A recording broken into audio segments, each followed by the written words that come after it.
Welcome to Mr. Hutchings History, where the past comes alive. Let's dive into today's story. All right, so um, you want to understand how the Cold War's containment policy really went down in the U.S. and Canada? Especially right after World War II. Yeah, especially Okay. in those early years, huh? Yeah. It's a really interesting question because, like you said, that immediate post-war period is super important. And what's kind of crazy is that, like, the seeds of containment were actually planted before the Cold War even officially started. Yeah, for this deep dive, we've got this lecture. It was designed for IB history students. Okay. And it really brings that whole era to life. Oh, cool. We're talking like a divided Berlin, Wow. Soviet spy rings, the whole thing. Yeah. But before we jump into all that crazy stuff, we kind of need to lay the groundwork. So Yeah. what exactly is containment? Totally. So at its core, containment was basically the strategy that the U.S. adopted to stop the spread of communism. Okay. It might help to think of it like a really high-stakes chess game, but on a global scale. Oh, I like that. Yeah. Okay, so like a global chess match. Yeah. Right. And the U.S. and the Soviet Union are like the two main players. Yeah. Oh, that's a good analogy. And like those pieces on the board, they're not just pieces. They represent real people and nations. Exactly. Yeah, this lecture really emphasizes how President Truman kind of framed things in his 1947 speech to Congress. Oh, yeah.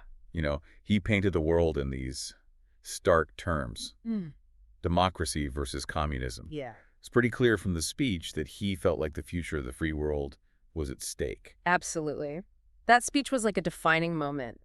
And a lot of the ideas in it actually came from George Kennan. He was a historian and diplomat who was like totally convinced that the Soviet Union was inherently expansionist. Oh, interesting. And his long telegram, that's what it became known as. It was like super influential and basically shaped U.S. foreign policy for decades. Wow. So we've got Truman sounding the alarm and then Kennan's theory kind of laying out how the Soviets might make their moves. Yeah.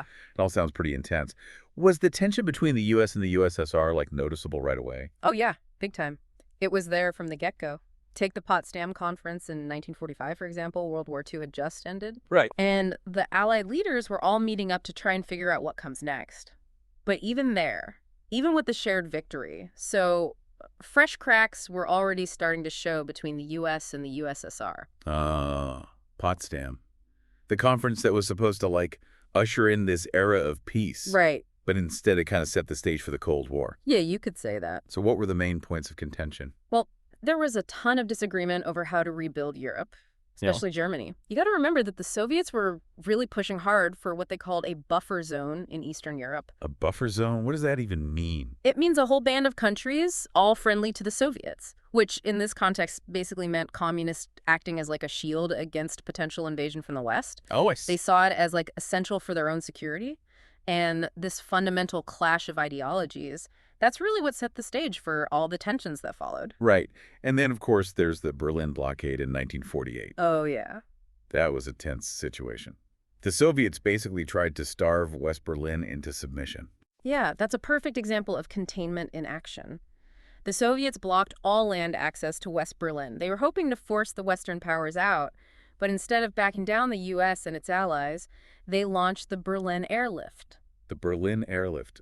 That was a bold move. It was. For over a year, they flew in this constant stream of supplies.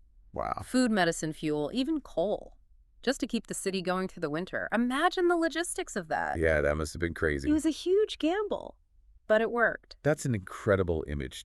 Planes landing around the clock. Yeah. It's this constant lifeline to the people of West Berlin. Right. And it really drove home the point that the U.S. was serious about stopping the spread of communism. They weren't just talking about it. Right. They were putting their money where their mouth was. Yeah. For their planes. Yeah. It was a powerful symbol of Western resolve. And it also highlighted this shift in American thinking. The U.S. was stepping away from its traditional isolationism and taking on a more active role on the world stage. And that shift wasn't just about military maneuvers, Yeah. right? There was a major economic component as well. The Marshall Plan. The Marshall Plan was huge. It was this massive economic aid package, over $12 billion, which is like $130 billion in today's money. And it was all directed at rebuilding war-torn Western Europe. So it was about helping nations get back on their feet. Yeah. But there was more to it than that, right? Was it connected to containment? For sure, the Marshall Plan wasn't just about humanitarian aid. It was a strategic move to bolster Western Europe's economies, make them less susceptible to communist influence, and strengthen their ties to the U.S. So it was like helping Europe recover, stimulating the U.S. economy, and containing communism all at the same time. So Exactly. it's kind of like a historical 3-for-1 deal. A deal that really changed the game. Speaking of changing the game, let's move our focus north to Canada. Okay, let's talk about Canada. I gotta Yeah. admit, I'm a little obsessed with the story of Igor Gouzenko. Oh, yeah. It's like straight out of a spy thriller. It really captures the anxieties of the time. So Gouzenko was a Soviet cipher clerk. He was stationed at the Soviet embassy in Ottawa. And in 1945, he defected. Okay. And what he brought with him sent shockwaves through Canada and the West. Yeah, he exposed this massive Soviet spy ring that was operating right under everyone's noses, right? He did. Gouzenko's revelations totally shattered Canada's sense of security. Remember, Canada had been mainly focused on recovering from the war. They hadn't really grappled with the growing threat of Soviet espionage. This incident was like a huge wake-up call. It pushed Canada to work way more closely with the U.S. on intelligence sharing and defense. So how did Canada respond to this new reality? Weren't they traditionally a bit more cautious when it came to, like, international affairs? They were, but the Gouzenko Affair, that's what it became known as. It was a turning point. Canada ended up supporting the Marshall Plan, Right. which for a country that generally tried to avoid getting entangled in international conflicts was a pretty big deal. Right, it's just a real commitment to this idea of a united front against communism. Yeah, it wasn't just talk. They were putting resources behind it. And then there's another huge step. In 1949, Canada joined NATO, the North Atlantic Treaty Organization. Yeah. Yeah, joining NATO was a major departure from Canada's traditional foreign policy. They like to stay neutral. Right. So this was a big shift for them. It marked the first time that Canada had actually committed to a peacetime military alliance.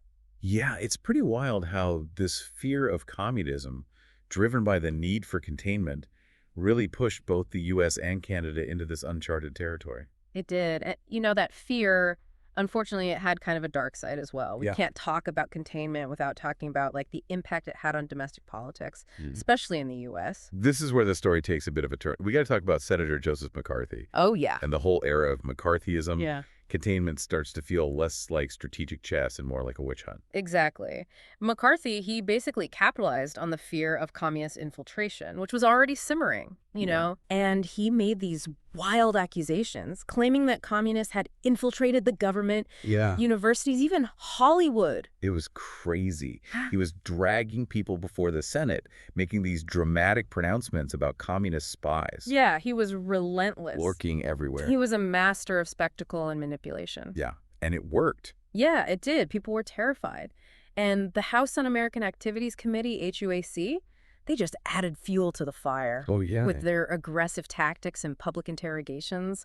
Countless people, especially in the entertainment industry, were blacklisted.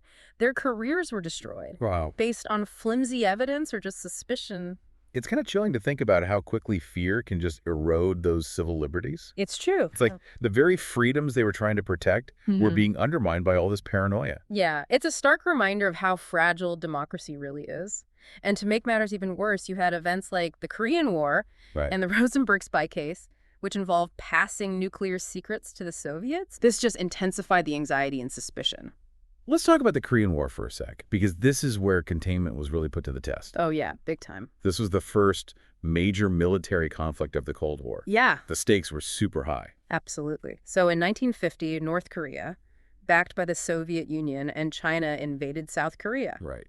And the U.S. saw this as a direct challenge to the whole policy of containment, Right. and they intervened under the banner of the United Nations. And the human cost of this proxy war, as they're often called, was just devastating. It was over 36,000 American soldiers died, and the number of Korean and Chinese casualties was astronomical. It's just a tragic reminder of the real-world consequences of these ideological battles. It is, and what's really interesting is that the war ended in a stalemate, with Korea remaining divided. Right. This kind of highlighted the limitations of conventional warfare in the nuclear age. Yeah. And it showed how complex it was to try to contain communism just through military force. It also led to this huge increase in U.S. defense spending Oh, for sure.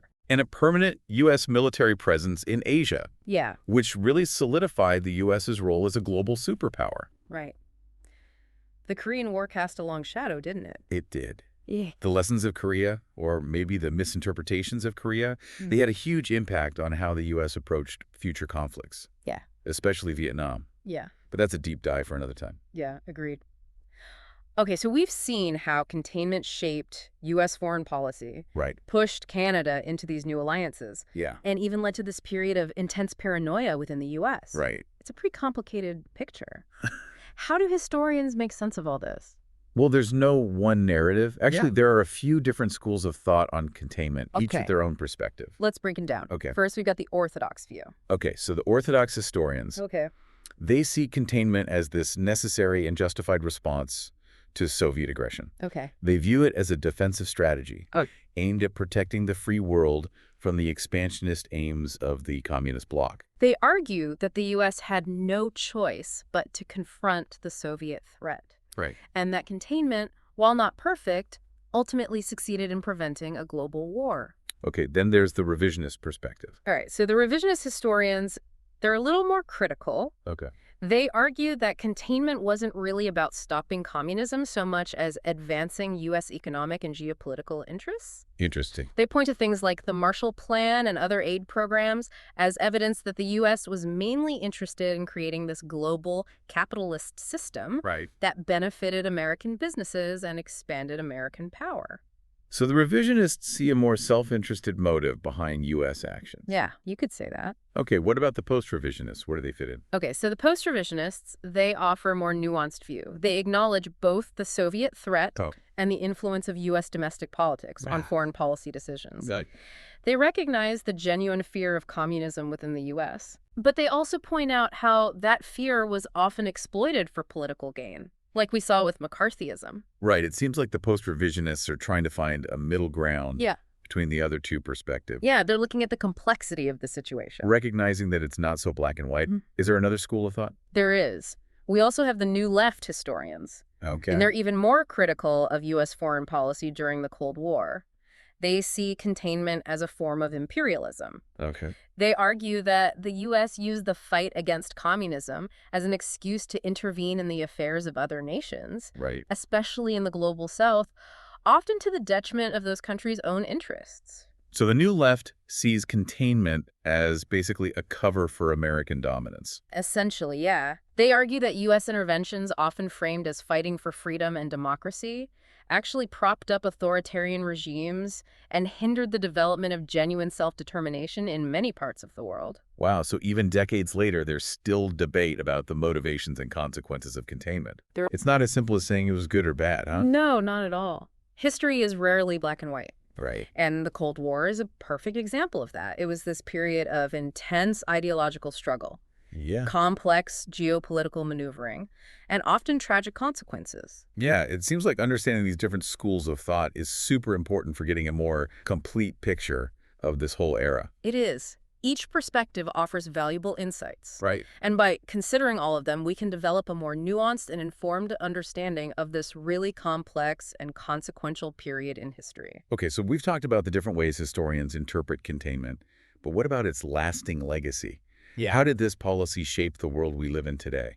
Well, for the United States, containment was truly transformative. It went from being this relatively isolationist nation to becoming a global superpower with a massive military presence and a network of alliances all over the globe. And that global presence, fueled by the need to contain communism, led to a huge increase in military spending. Yeah, it did. Didn't President Eisenhower actually warn about the dangers of this growing military-industrial complex in his farewell address? He did. Eisenhower was worried about the growing influence of the military and defense industries on American politics and society. Yeah.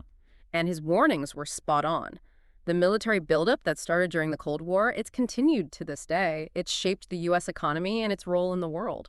It's also interesting to think about how containment influenced the American psyche. There's this whole sense of being the leader of the free world. Yeah. The defender of democracy against the forces of tyranny. Yeah, that narrative was incredibly powerful, and it shaped U.S. foreign policy for decades. It justified interventions in Korea, Vietnam, and countless other places, often with disastrous consequences. Which brings up a good point. Those interventions weren't always successful, were they? Nope. The Korean War ended in a stalemate. Vietnam was a devastating defeat for the U.S. Right. Did those failures force the U.S. to kind of reevaluate containment? They definitely raise questions about the limits of American power and the wisdom of relying so heavily on military force. But containment wasn't only about military might. It also involved economic and cultural influence. Right. The Marshall Plan is a perfect example. It wasn't just about rebuilding Europe. It was also about promoting American values, creating markets for American goods, Yeah. and fostering a world order that was aligned with American interests. It was like a subtler form of containment. Yeah. But it was still about shaping the world in America's image. Absolutely. And that soft power component of containment is still very much in play today. Yeah. The U.S. continues to exert its influence through economic aid trade agreements and cultural exports. It's basically a continuation of the Cold War strategy, just in a more nuanced form. So containment had this huge impact on the U.S. Yeah. But it wasn't just a U.S. policy, was it? Right. We've already talked about how it kind of pushed Canada into this new territory. How did it shape the rest of the Western world? Well, NATO, the North Atlantic Treaty Organization, is like the most enduring legacy of containment's global reach. Right. It was created in 1949 as a direct response to the perceived Soviet threat. Right. And it bound the U.S., Canada, and the Western European nations in this collective defense pact. And that alliance, it still exists today. Wow. It's been a cornerstone of European security for over 70 years. It's amazing that NATO is still around. Yeah. It's a testament to how deep that fear of communist expansion ran in the West. But with all this focus on containing communism, all this talk of ideological battles and geopolitics, it's easy to forget about the human cost. It is. You're absolutely right. We can't forget about the people whose lives were totally upended by the Cold War. Right. That fear of communism fueled by containment. Yeah. It led to McCarthyism in the U.S. Right. And similar purges in other countries. People's lives were ruined, careers destroyed, families torn apart, all because of unfounded accusations and political maneuvering. It's crazy how quickly fear and suspicion can be exploited. It is. And how those in power can just trample on individual liberties in the name of security. And then we can't forget about the millions who died in Cold War proxy wars. Right. From Korea to Vietnam to Afghanistan. It's true. These were real human tragedies. Yeah. Often fueled by this ideological struggle between communism and the West. Yeah. And those conflicts often had unintended consequences. They destabilized entire regions and created problems that are still with us today. Yeah. The Cold War's legacy is complicated, to say the least. It is. It's definitely a mixed bag. It seems like containment had both positive and negative consequences. On the one hand, it helped to prevent the direct conflict between the superpowers. Right. But it also led to this period of global tension and those devastating proxy wars. Yeah. It transformed the U.S. into a global superpower. It did. But it also fueled a culture of fear and militarization. It's a complex legacy. Yeah. And one that historians are still trying to understand. To really understand containment, we have to wrestle with these contradictions, to acknowledge the successes and the failures. Yeah. The intended and the unintended consequences. It's not a simple story, but it's a story that we need to keep telling and re-examining. Yeah, it really makes you think. Like, could things have gone differently? It does. Yeah. It's a great question. And that actually brings us back to like your original question about the impact of containment on the U.S. and Canada. Yeah. You're asking if containment could have been achieved without all that fear and suspicion. Exactly. Yeah. Could we have gotten there without all the paranoia? That's a really interesting question. And I'm not sure there's an easy answer. It does feel like the fear was kind of baked in from the beginning. Yeah, I mean, think about it. The threat of nuclear war was real. Right. The world was on edge. And that anxiety, it seeped into everything. Yeah, we talked about McCarthyism and the Red Scare in the U.S. Right. But that fear wasn't just in America. Yeah, it was everywhere. Think about those nuclear drills they used to do in school. The bomb shelters people built in their backyards. That sense of dread was global. Yeah. It's hard to imagine living under that kind of pressure all the time.